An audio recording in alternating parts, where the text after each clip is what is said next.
It's officially draft week. All the anticipation and build up on what the Vikings could do in regards to maneuvering their picks and actual picks. Come Thursday night, the wait is over. And in the midst of all of that also lies the dilemma of quarterback. I've watched the Minnesota Vikings for 23 years. I've witnessed the Tavares Jackson, Donovan McNabb, Christian Ponder-led teams. I've seen the ugly. I know just how bad it can get. But knowing how bad it can get should not correlate to settling, a toxic relationship, a crappy job where you're underemployed. Maybe there's better out there for me, but why take the risk of possibly being worse off than where I am right now? Kirk Cousins is going to be 35 years old. At this point in time, a 5-year sample size.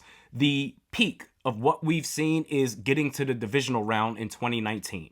Besides that, one and done in the playoffs, caught a tight butt on 4th and 8, and 3 years of not making the playoffs at all.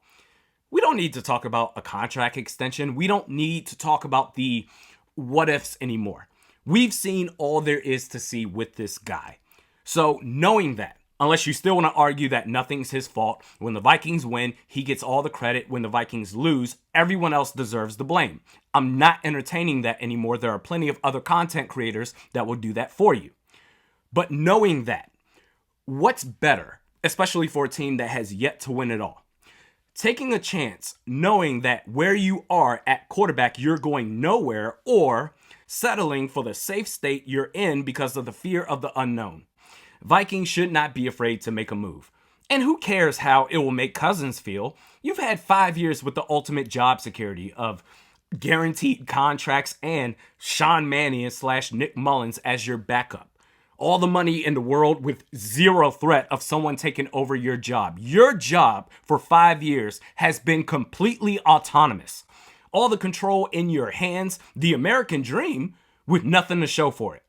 The jig is up. If you've identified your quarterback of the future, then go and get him, whether that's this year or next. And you're going to have to be aggressive in the process for the likelihood of trading up, giving up a king's ransom. Bryce Young, if he falls past 2, absolutely. CJ Stroud, okay, which, you know what? I'll take it a step further. If the rumors are true and the Houston Texans at pick 2, they're going to go either Will Anderson, not taking a quarterback at all, or if they do go QB, Will Levis and CJ Stroud is available at pick 3, then I'm with it. Go ahead and trade up for that number 3 spot from the Arizona Cardinals and take CJ Stroud. Or trade down, get Hendon Hooker, DTR, Jaron Hall in the later rounds, or trade for Trey Lance. As best case, a guy who finds his mojo in a new system, or worst case scenario, he's a bridge quarterback for the next guy up in 2024. But if a trade up in the draft is necessary, Kirk Cousins by himself to San Francisco, who he would absolutely waive his no trade clause for, that gets you a future first round pick. Pre-June 1st trade, eat the dead cap now. Otherwise, you have to deal with it in 2024. Spare me the dead cap talk, as if we're better off having the player on the roster 100% of the time. It was one of the arguments used for Anthony Barr. Oh, what about the dead cap hit? Screw the dead cap hit.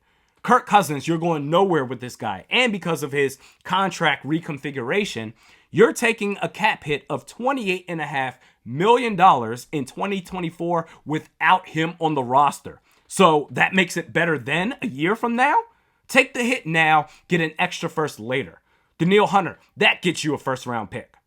Being aggressive may be necessary, but you do have the capital to make that happen. If you choose to, of course. You just gotta give it some elbow grease. But don't be aggressive just for the sake of doing it for whatever quarterback is out there. Selective aggression is key. So whether it's boxing or MMA, you don't want to open up the round by swinging haymakers, because if you don't connect, then your energy will quickly hit E and you open up yourself to a mean counter. At quarterback, there will be busts in the first round, but selective aggression gives you the best chance at avoiding it being the punchline at one of those bust quarterbacks. Comments time. Rob Carlson says, I think you could get Trey Lance and get one of the Niners' third round picks this year and a third rounder in, he means 2024, for Kirk. I do that trade all day long as you get something of value for Cousins instead of letting him walk for nothing next year. This allows us to load up on talent in the first 3 rounds of the draft this year. Worst case, Trey sucks and we have a terrible season. There are 2 very good quarterbacks coming out next year, and we would be in the top 10 and could always shoot for the moon next year and trade up to get one of them. Not sure if you can get that, but if you can, I pull the trigger. Those are my exact thoughts on this situation, Rob, in that trading for Lance, it would be so low risk.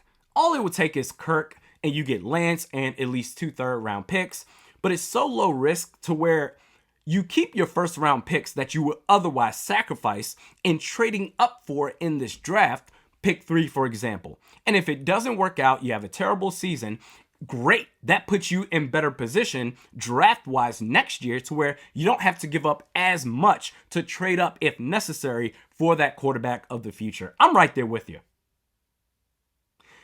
Niner by Nature says, Trey would turn into a superstar with the Vikings head coach. I'm rooting for him.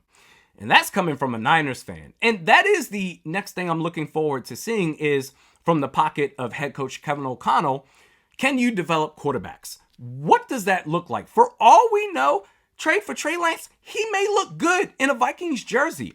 But if it fails, then okay, fine. It's just another step for the bigger picture of quarterback of the future. You're not getting anything from Kirk. The time is now, however necessary. Maybe it's trade up in this draft or trade for Trey Lance and do it all over again next year. Lastly, Nano Joe says, if they get draft capital from San Francisco for Cousins, no need to trade back anymore. I guess I would have to disagree with you on that, Nano Joe. Even if you're looking at it from the standpoint of trade Kirk by himself, no Trey Lance in return, you get a first-round pick, it would have to be 2024 because the Niners, they don't have a first-round pick in this year's draft. But let's say it also comes with an additional third-round pick this year. Okay, you're looking at 3 starters, I would say. After your first, you have 2 thirds, but that is unless you go quarterback with one of those third-round picks.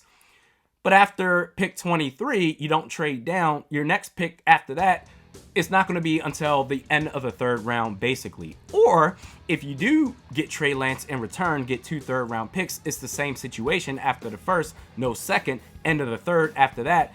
Selfishly, I want at least 1 second-round pick.